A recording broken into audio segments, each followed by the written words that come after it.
Eu rendo graças ao Senhor por tudo aquilo que o Senhor já nos deu nesse culto, por todas as bênçãos já compartilhadas. Nesse momento, ó Deus, eu peço que o Senhor me unja com sabedoria, com autoridade para ministrar a Tua palavra, que eu possa ser o Teu instrumento, ó Pai, e também que a Tua igreja, cada coração que o Senhor trouxe aqui hoje, esteja totalmente preparado para receber a Tua palavra, Senhor. Que o Teu Espírito Santo dê o entendimento e que ela venha ser transformadora nas nossas vidas, em nome do Teu Filho Jesus Cristo. Amém. Glória a Deus. Nós vamos falar hoje, nessa noite, sobre relacionamento com Deus. A nossa vida de relacionamento com Deus, ela é o que tem de mais importante. Há muitas coisas importantes na vida do ser humano, mas o relacionamento com Deus é o que é mais importante. O nosso relacionamento com Deus, ele está acima do nosso relacionamento dentro da família, do nosso relacionamento no trabalho. O nosso relacionamento com Deus é mais importante do que os nossos projetos, é mais importante do que os nossos sonhos. O nosso relacionamento com Deus é mais importante do que todos os objetivos que você possa ter traçado para a tua vida, a tua faculdade, a tua empresa. Acima de qualquer coisa, o ser humano tem que se preocupar com o relacionamento com Deus. E o texto de hoje ele vai falar sobre relacionamento com Deus. Nós vamos ler um texto da palavra do Senhor do Evangelho de Marcos, capítulo 2. E esse texto mostra duas maneiras de se relacionar com o Senhor Jesus. Então eu convido você a abrir a tua Bíblia no Evangelho de Marcos, capítulo 2. Nós vamos estar lendo dos versículos 18 ao 22. A palavra do Senhor diz assim: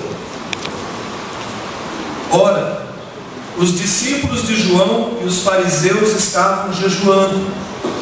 Vieram alguns e lhe perguntaram: por que motivo jejuam os discípulos de João e os dos fariseus, mas os teus discípulos não jejuam?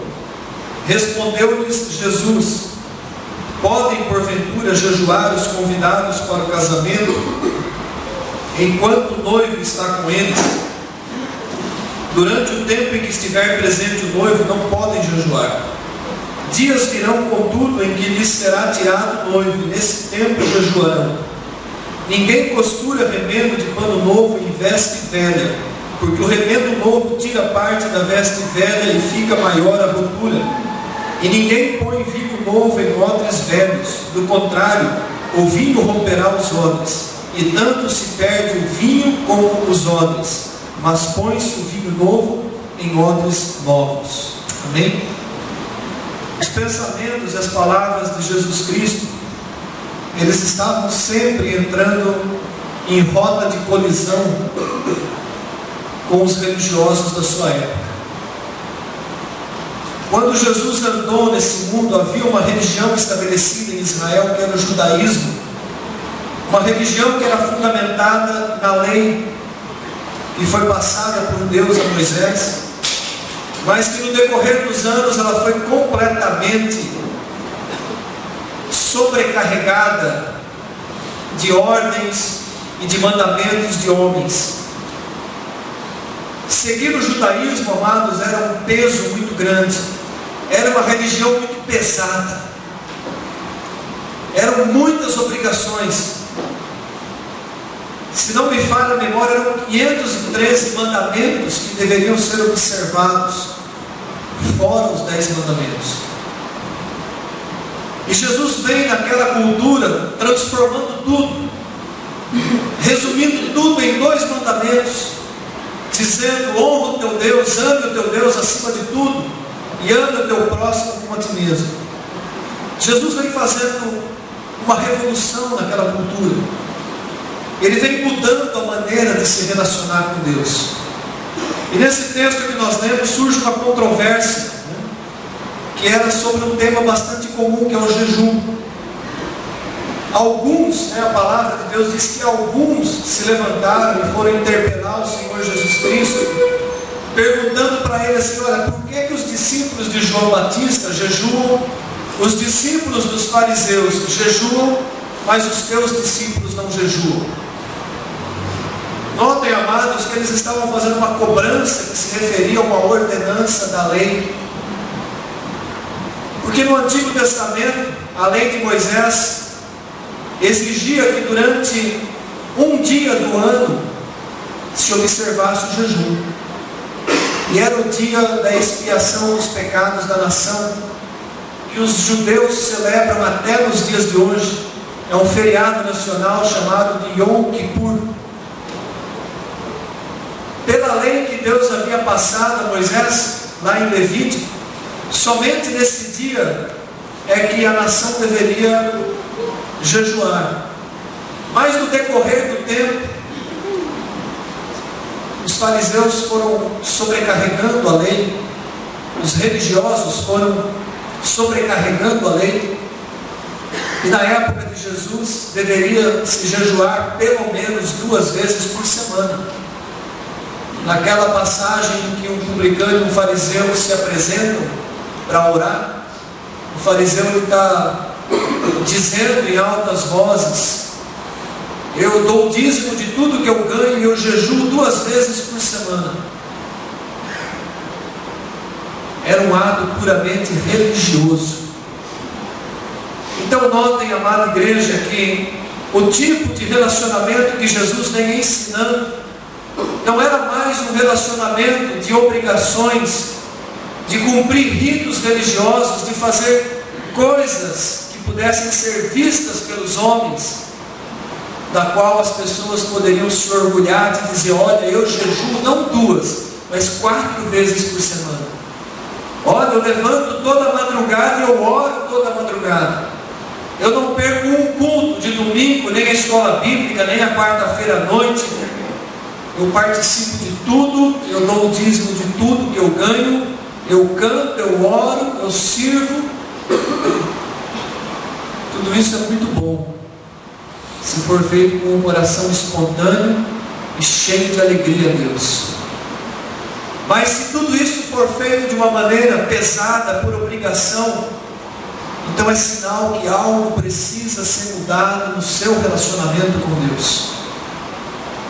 Nós não podemos servir a Deus como um ato religioso, mas nós devemos servir a Deus como um ato de gratidão, de alegria.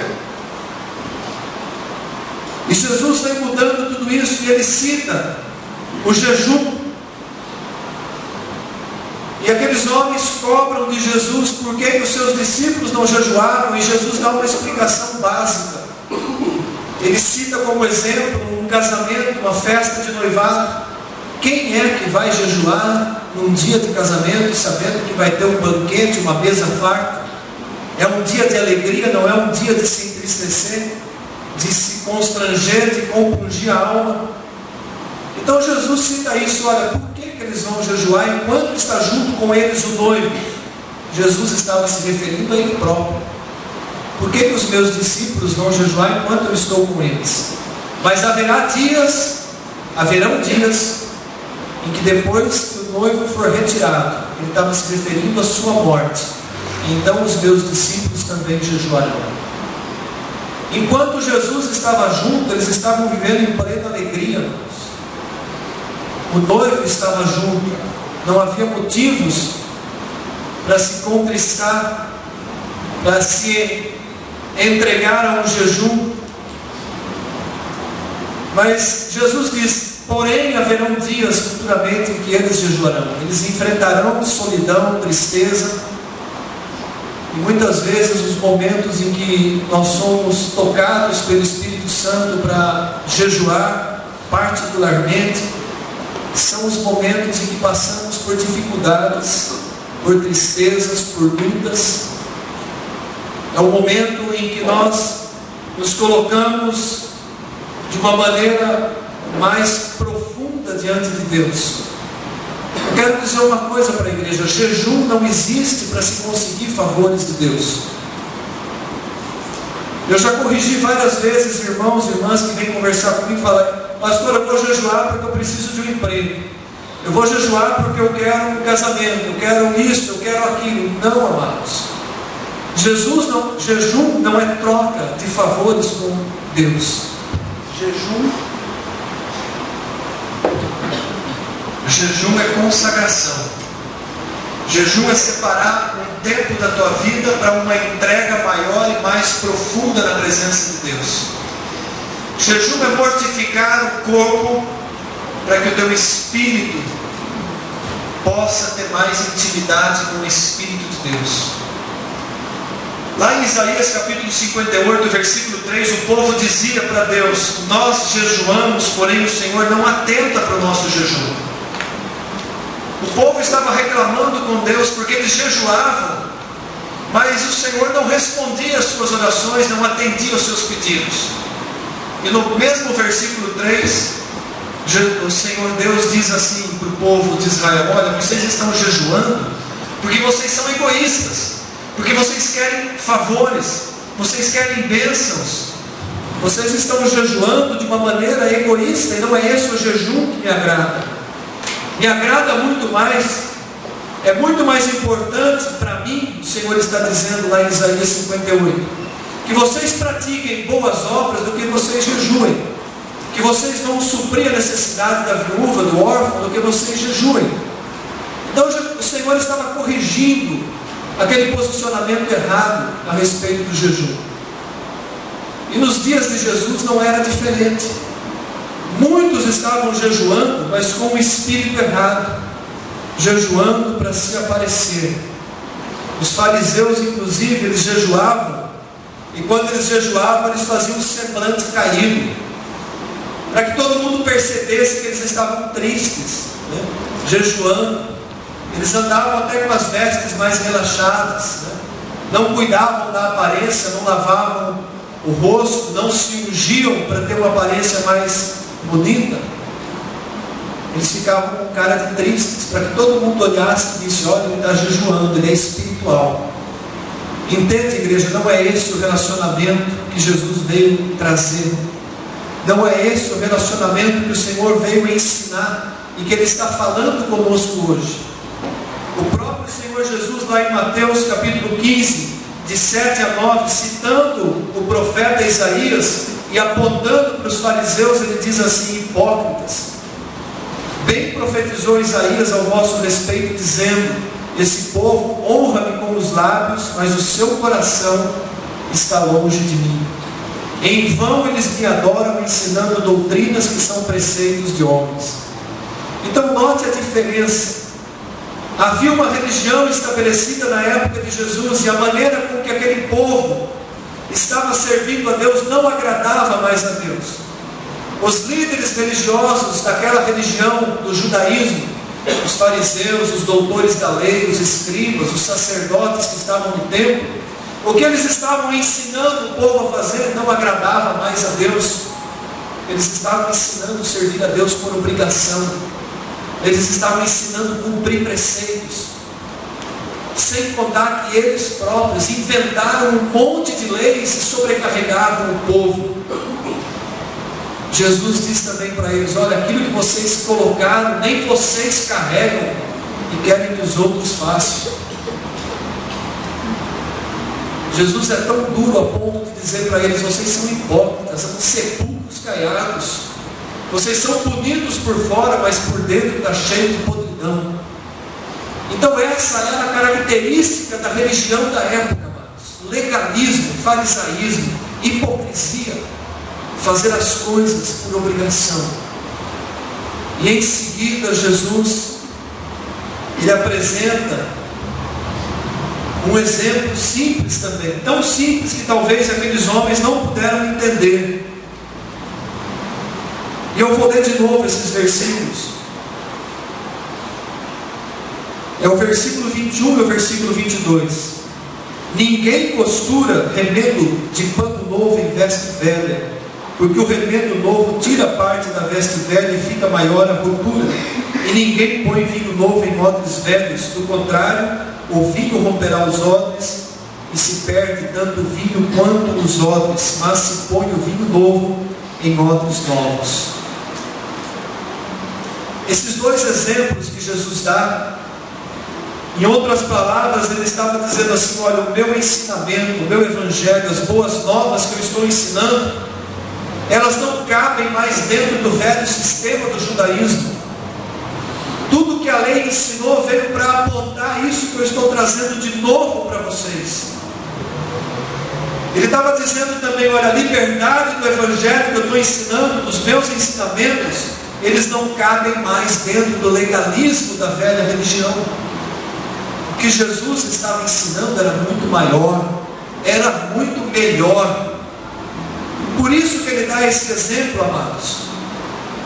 O exemplo era simples. Você não pega um tecido cru, um tecido novo que ainda não encolheu e vai colocar como remendo numa veste. Porque na primeira lavada esse tecido novo encolhe, ele vai arrancar um pedaço ainda maior. Então ele estava dizendo: olha, o meu evangelho, o evangelho da graça, o que eu estou ensinando, apresentando, a nova maneira de se relacionar com Deus, ela não cabe mais nesse jeito antigo de fazer as coisas. A mesma coisa o vinho. O vinho tem alguns detalhes na elaboração do vinho. E é interessante a gente lembrar que o vinho estava sempre relacionado à alegria. O vinho demais era perigoso. Mas na cultura judaica, na época de Jesus, o vinho era a bebida principal de uma festa de casamento.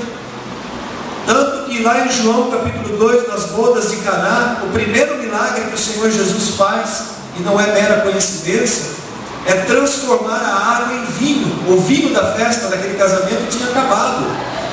E a festa de casamento judaico demorava pelo menos 7 dias. E acabou o vinho, acabou o motivo de alegria. E então a mãe de Jesus se aproxima e avisa ele: olha, acabou o vinho. E aí o Senhor Jesus opera o primeiro milagre. Ele transforma a água em vinho. Então notem que um dos sentidos do vinho na palavra de Deus era regozijo, era vida, era alegria. O povo de Israel, quando chegava a época em que as vides soltavam os seus primeiros brotos, os rebentos da videira, porque a videira tem uma época que ela é colhida, depois ela é podada, e tem uma hora que você vai olhar para uma videira e você só vai ver os galhos secos, e parece que ela não tem mais vida. Mas quando ela solta os rebentos, os renovos da vide, lá em Cantares fala sobre isso. Quando brotam os renovos da vide, o povo já fazia festa. Eles já começavam a celebrar, porque era um prenúncio que daí a um tempo viriam os frutos, e eles teriam vinho. Então aí vem um paralelo, para essa passagem nossa de hoje. Aquilo que o Senhor Jesus estava trazendo era um novo tipo de relacionamento com Deus, que gera alegria, regozijo no nosso coração, e que não gera peso na nossa vida. A lei gerava peso porque o homem não conseguia jamais cumprir a lei. Mas a graça, ela gera vida, ela gera alegria, é novidade de vida, como o apóstolo Paulo cita, é abundância de vida. E Paulo repreende muito forte a igreja da Galácia, os Gálatas, porque eles estavam já experimentando o novo de Deus, e de repente eles querem voltar para a lei, voltar para a obrigação. E ele diz: não é assim. E o Senhor está dizendo para a igreja hoje: nós precisamos renovar a nossa maneira de se relacionar com Deus. Nós precisamos aprender a desfrutar da graça de Deus. Porque quando tudo não dá mais certo, quando os teus esforços se esgotaram, a graça de Deus está sempre presente. A palavra de Deus não manda que a gente deixe de se esforçar. Nós precisamos nos esforçar, lutar contra os desejos da nossa carne, mortificar a concupiscência da nossa carne. É uma luta, e a palavra de Deus manda que nós continuemos essa luta. Mas quando nós não conseguimos, quando pelo esforço não é possível, nós temos diante de nós a graça de Deus. Essa é a vitória certa contra todas as nossas fraquezas, contra todos os nossos pecados. O vinho novo é a graça de Deus, que é apresentada pelo Senhor Jesus, em contraste com a lei que não tinha como trazer paz ao coração do homem. E aí Jesus cita esse texto, esse exemplo maravilhoso, dizendo: olha, o vinho novo não pode ser colocado no odre velho, porque o odre vai romper, ele não consegue conter o vinho novo. O que era o odre? Na época de Jesus não haviam tonéis de carvalho para se guardar a bebida. Era guardado no odre que era feito com pele de animais. Então notem que para você ter um odre onde o vinho possa ser depositado, precisou haver uma morte. Um animal precisou ser morto para que se fizesse um odre, porque é com o corpo dele. Para você experimentar o vinho novo de Deus, desfrutar da graça, você tem que morrer para a tua velha natureza. Você tem que morrer para as coisas do passado que colocam peso sobre a tua vida. Então o animal morreu, o couro é tirado, a pele é tirada. Depois a pele era curtida. Depois a pele era costurada. E aí ela era virada no avesso, de dentro para fora. A parte grossa ficava dentro, a parte macia ficava para fora. Era assim que se fabricavam os odres. Eu estava estudando sobre isso esses dias. E aí então era colocado o vinho novo, no odre novo. Aquele odre novo, aquela pele nova, ela era flexível. O vinho, ele podia se expandir ali dentro, e ela não ia romper, ela continha. Então, amados, esse é o paralelo, é o exemplo que o Senhor Jesus dá. Assim tem que ser a nossa vida, para que a gente possa se encher desse vinho novo de Deus, desfrutar da graça dia a dia. Nós temos que ser como um odre novo, flexíveis, compreender a nossa limitação, saber que nós precisamos de Deus, dependentes. Então veja que quando isso acontece na nossa vida, as coisas se transformam. Nós não somos mais aquela pessoa que nós éramos no passado. Eu estava preparando essa mensagem e eu me lembrei de uma canção, de uma poesia em forma de canção, que é daquele casal que esteve aqui conosco no aniversário da igreja, Alma e Lua. Eu não sei quantos adquiriram o CD que nos trouxeram, mas tem uma música deles que é uma poesia, e eu vou recitar ela. Mas veja a profundidade do que ele fala a respeito dessa vida nova. Às vezes a gente ouve, mas não presta atenção. É interessante que ele se dirige à mãe, aquela que gerou a vida dele, a vida natural. É uma visão poética. Mas ele está se dirigindo à mãe, aquela que gerou no modo natural. Ele diz assim: mãe, eu tenho agora um sonho novo, e não há quem possa me roubar. Mãe, é que eu nasci de novo, e eu não tenho culpa de poder sonhar. Ele está falando de uma vida nova. Eu não tenho culpa de ter perdido o medo de querer o céu e de me entregar tão cedo, de morrer sorrindo por viver na graça. Essa frase é uma coisa tremenda, amados. Morrer sorrindo por viver na graça. Morrer para mim mesmo, morrer para a minha velha natureza, morrer para as coisas que eram peso na minha vida, para viver na graça.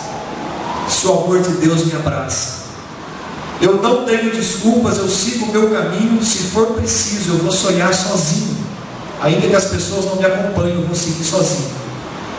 Eu não quero mais nem status e nem lamento, nem lamúria.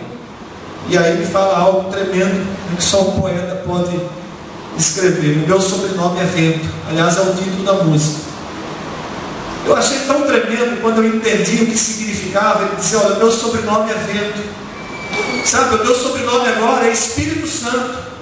Deus me deu um nome novo. Eu não sou mais agora o Albino Carrara, eu sou o Albino do Espírito Santo. Em outras palavras, era isso, amado. amado, que ele estava passando. Quando nós entregamos a nossa vida para o Senhor Jesus, o nosso sobrenome mudou. Nós não estamos mais presos no nosso passado. Começou algo novo que nós precisamos aprender a desfrutar. Desfrutar desse relacionamento com Deus. A palavra de Deus fala de abundância de vida.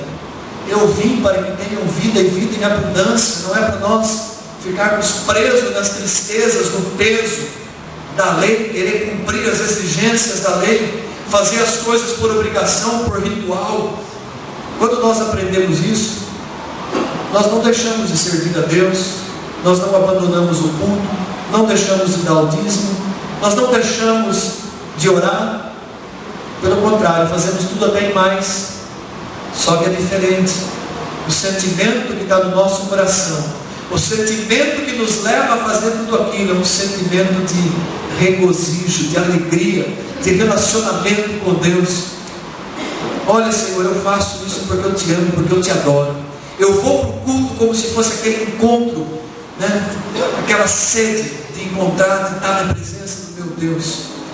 Olha, eu vou para a reunião de oração, não só porque eu preciso, mas porque ali eu vou receber oração, eu vou estar na presença do meu Deus. Olha, eu vou tirar 20 minutos, meia hora do meu dia, e vou fechar a porta do meu quarto e entrar em secreto, porque ali eu vou estar na presença do meu Deus. Isso não é peso para mim, é alegria, porque é ali que eu vou ser renovado, é ali que o óleo vai ser derramado na minha vida, é nesses momentos de relacionamento, de intimidade com Deus, que eu vou me tornando e desfrutando da nova criatura que eu sou. Isso é vida com Deus, amados. Nós não podemos vir arrastados para o culto, nós não podemos trazer o nosso dízimo com peso, mas vai me fazer falta. Não traga. Se você tem esse pensamento, guarde ele com você. Nós não podemos adorar e ficar olhando. Eu estou com a mão erguida aqui, mas estou de olho no relógio. 9 horas, o pastor não acabou ainda. Eu vou perder os gols do Fantástico hoje. Isso não é adoração, amados. Isso é profanação.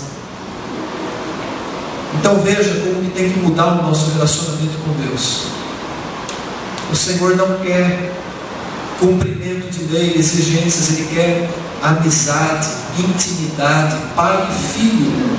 Por que Jesus ensinou a chamar a Deus de Abba, papai? Relacionamento pai e filho, é isso que Deus deseja. Pai e filho. Sabe qual que é o sentimento do pai? Uma das passagens mais conhecidas e que eu acho maravilhosas na palavra de Deus é a parábola do filho pródigo. O filho rebelde. Pai, dá aí a minha herança, que eu sou dono do meu nariz, eu vou fazer da minha vida aquilo que eu quero. O pai podia falar, mas de jeito nenhum. Herança em vida é maldição, você não sabe disso, a palavra de Deus diz isso. A hora que eu morrer eu te dou a minha herança. Não. O pai foi lá, deve ter feito os cálculos, deu a parte que cabia àquele filho. O filho quis sair, o pai não jogou o laço no pescoço e falou, te amarro aqui da minha casa, você não sai. Não, livre-arbítrio, o filho foi. Aí o filho pega a herança e se esbalda, se diverte. Só que acabou. E aí ele passa fome. E aí ele entra naquilo que a gente chama o ralo de Deus, o ralador. E aí ele começa a sofrer fome, necessidade. E graças a Deus aquele filho lhe lembrou, mas na casa do meu pai até os empregados comiam comida boa, e agora para me matar a fome eu não posso comer a lavagem que é dada aos porcos, porque esse patrão que me contratou, ele não deixa eu comer a lavagem que é jogada para os porcos. A parábola diz que quando ele estava ao longe, o pai já viu e foi de encontro, restaurando completamente a vida daquele filho. Vestes, anel, sandália. Esse é o relacionamento de pai e filho que o nosso Deus tem. Nenhum de nós somos obrigados a ficar comendo comida de porcos, caídos por causa de uma situação que nos levou ao pecado, que nos derrubou. Restauração é a palavra de hoje. Desde aquele momento que o Espírito nos tomou para orar, os Senhor quer um relacionamento novo conosco, comigo, com cada um de vocês que estão aqui hoje. A palavra de Deus está nos ensinando uma maneira diferente de se relacionar com Ele. Não é o Deus que está sentado com o chicote na mão, esperando você tropeçar para estralar o chicote na tua costa. Não, é o Deus que está desesperado, ansioso, para esperar a tua volta, para te trazer para perto. Isso é viver o vinho novo, irmãos. Esse relacionamento é aquilo que Jesus diz como vinho novo. E há uma palavrinha ainda, para aqueles que pensam que não tem mais jeito. Olha, minha situação está tão complicada que eu não sou mais odre novo, eu sou um odre velho. Para mim não tem mais jeito. Meu relacionamento com Deus esfriou. Aliás, nem frio eu não estou morno, né? E a palavra diz que o morno não presta, é só para ser vomitado, né? Ou é frio ou é quente. O frio ainda dá para esquentar, mas o morno ali, né? Lá naquela parte em Apocalipse, talvez o relacionamento esteja tão frio com Deus que você se sinta como um homem velho e pense assim: para mim não adianta pôr vinho novo, porque vai estourar tudo de vez. Só que há uma maneira do odre ser conservado a vida inteira. A maneira do odre ser conservado para poder receber sempre vinho novo. Aqueles que cultivavam a uva e produziam o vinho, eles conservavam o odre por muitos e muitos anos. Sabe de que jeito? Eles pegavam azeite e todos os dias ungiam o couro pelo lado de fora. E aí o odre ficava macio e flexível e se conservava. A maneira da gente se conservar é deixar que a unção do Espírito renove a nossa vida. Mas que jeito que eu posso receber essa unção do Espírito? Buscando, tendo fome e sede da presença de Deus, valorizando os momentos em que o Senhor te dá a oportunidade, te chama para a presença dEle, separando tempo de qualidade para buscar a presença de Deus. Isso é ungir o odre com azeite, é preservar o teu relacionamento por todos os dias da tua vida. E aí a cada dia o vinho novo vai sendo derramado, e o odre não vai romper, porque ele não vai se envelhecer. Há pessoas, amados, que nós já tivemos a oportunidade de ver testemunhos, de ouvir testemunhos, de que no passado serviram a Deus de uma maneira tremenda, evangelizavam, iam para os bares, faziam isso, faziam aquilo, tinham uma alegria. E aí de repente, por causa da própria idade, abandonaram tudo. Idade não é motivo para abandonar ministério, para abandonar o chamado. Idade não é motivo para guardar na gaveta aquilo que Deus colocou como talento na tua vida. Está aí o irmão José Medeiros como testemunho para nós hoje, 82 anos, e veio louvar a Deus tocando a sua gaitinha. E você pensa que Deus não se agradou desse tipo de adoração? Talvez mais do que o que nós oferecemos, dependendo de como estava o nosso coração na hora que nós estávamos cantando. Vinho novo, ungir com óleo. Há pessoas que ficam amargas, que não vão mais buscar na fonte, que não sentem mais prazer de orar, que vão se afastando, que vão se isolando, que vão perdendo o brilho, o sorriso, a disposição. E alguns chegam até a pedir assim: ó Senhor, me leva logo, porque eu já fiz tudo o que eu tinha que fazer. E eu não fiz tudo o que eu tinha que fazer.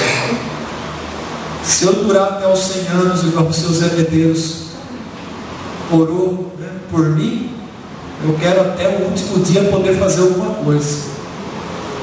Se eu não conseguir mais andar com 100 anos, de algum jeito, de alguma forma, eu quero servir ao Senhor. Relacionamento com Deus é o que pode renovar a nossa vida. Graça de Deus é o que pode fazer com que o vinho novo permaneça. Eu quero encerrar com essa palavra. Busque esse óleo a cada dia. Busque a presença do Espírito. No dia da tua entrega, no dia da tua conversão, o Espírito Santo fez morada dentro de você. Não apague, não entristeça. São ordens que estão na palavra de Deus. Nós podemos apagar, entristecer, não podemos pôr para fora o Espírito, isso não tem jeito. Mas podemos entristecer, podemos apagar, ou seja, deixar inativa a ação dele, porque Deus respeita a nossa vontade. Deus não nos obriga a fazer nada. Por isso que o nosso relacionamento, ele é espontâneo, ele tem que ser espontâneo. Então que cada um de nós possamos refletir na noite de hoje nessa palavra, nesse novo tipo de relacionamento ao qual nós fomos chamados a viver e a desfrutar. Um relacionamento de graça, um relacionamento prazeroso, um relacionamento de vida em abundância, um relacionamento que mesmo nos momentos de tristeza, nós podemos encontrar paz e alegria de Deus. Está aqui conosco hoje a família da Vanessa, o Samir, Fábio, Valdir, a família do Guedes, a Cina, os irmãos que no domingo passado perderam uma pessoa querida. A Vanessa perdeu o pai, a Valdira perdeu o esposo. 7 dias. Talvez a gente pensasse assim, nossa, mas é muito cedo para voltar para a igreja. Não é. É aqui que pode encontrar a graça, a alegria, a palavra que consola, os hinos que falaram ao coração, o abraço dos irmãos. Isso é igreja. Isso é desfrutar do vinho novo de Deus. Vamos nos colocar em pé. Eu quero chamar o Ministério de Louvor à frente. Nós vamos orar antes para que Deus nos dê sabedoria e renove o nosso entusiasmo por Ele, para que nós possamos buscar cada dia na fonte, para que nós deixemos a lamentação, a murmuração, que nós levantemos o nosso semblante e corramos para o braço do Pai, porque é isso que o Senhor mais deseja. Então feche os seus olhos, coloque a mão no teu coração. Eu vou orar do meu jeito, você ora do seu jeito. Se as minhas palavras servirem para a tua oração, você pode acompanhá-las, mas é melhor que você fale com Deus do teu próprio jeito. Papai querido, eu quero, Senhor, desse vinho novo. Eu quero viver um relacionamento renovado a cada dia pelo Senhor. Tal qual a tua misericórdia se renova a cada manhã sobre a minha vida, eu quero também renovar o meu momento de oração, o meu momento de entrega. Eu quero renovar, ó Deus, o meu momento de lugar secreto com o Senhor. Ah, papai, estou com saudades. Estou com saudades de sentir o teu abraço, o teu afago. Estou com saudades de comer a comida da tua mesa. Ah, papai, eu estou com saudades. Meu coração está com saudade de sentir a chama acesa, a brasa viva ardendo no meu peito. Perdoa porque eu não tenho te buscado como eu devia. Perdoa porque eu tenho me sentido vítima das situações. Perdoa-me, Senhor. Perdoa-me, papai. Eu quero de volta. Eu quero beber do teu vinho novo. Eu quero que o meu cálice transborde na tua presença.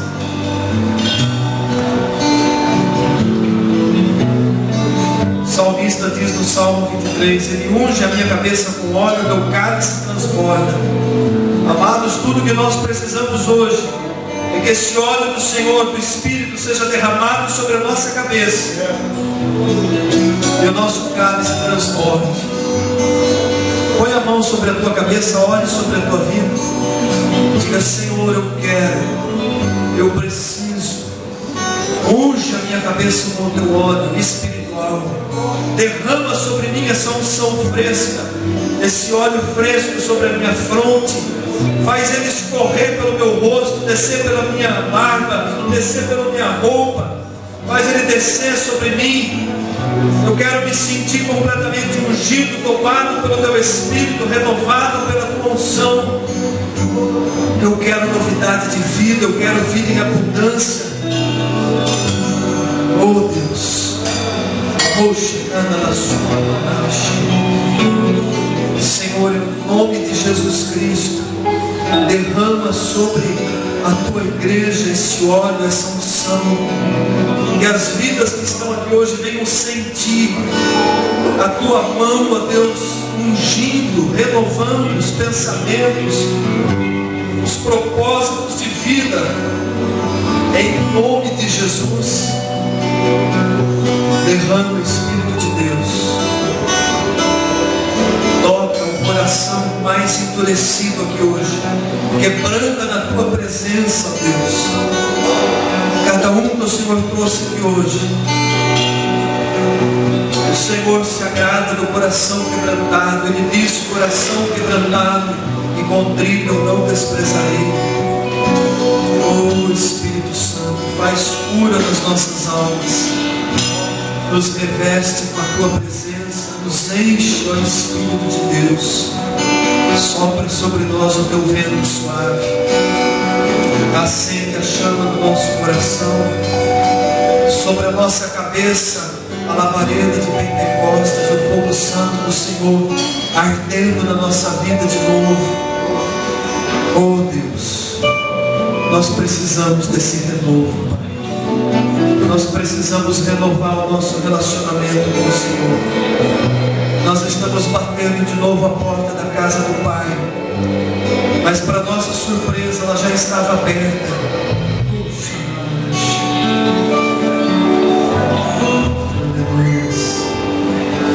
Não é difícil, amado. A porta da casa do Pai já estava aberta. Não tem nada que te impede de você se assentar na mesa do banquete. Não tem nada que te impede de você experimentar aquilo que Ele colocou nesse banquete. Peça ao Senhor essa presença. Mais do que teologia, nós precisamos da presença de Deus. Mais do que doutrina de leis, nós precisamos da presença de Deus, do toque do Espírito, da intimidade. Vamos adorar o Senhor. Você cante, você continue orando e pedindo.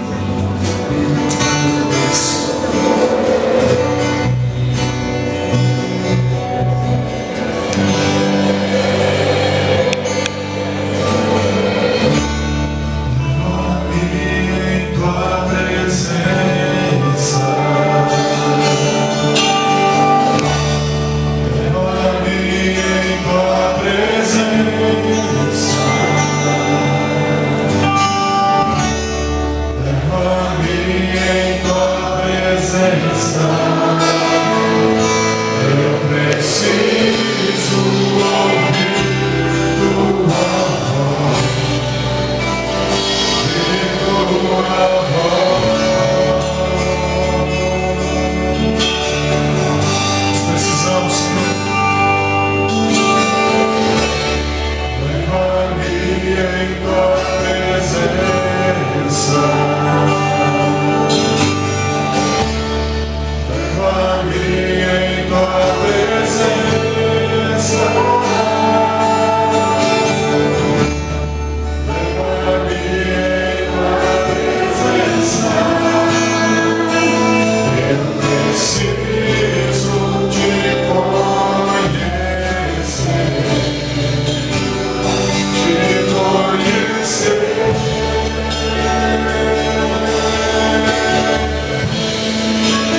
Vamos levantar as nossas mãos.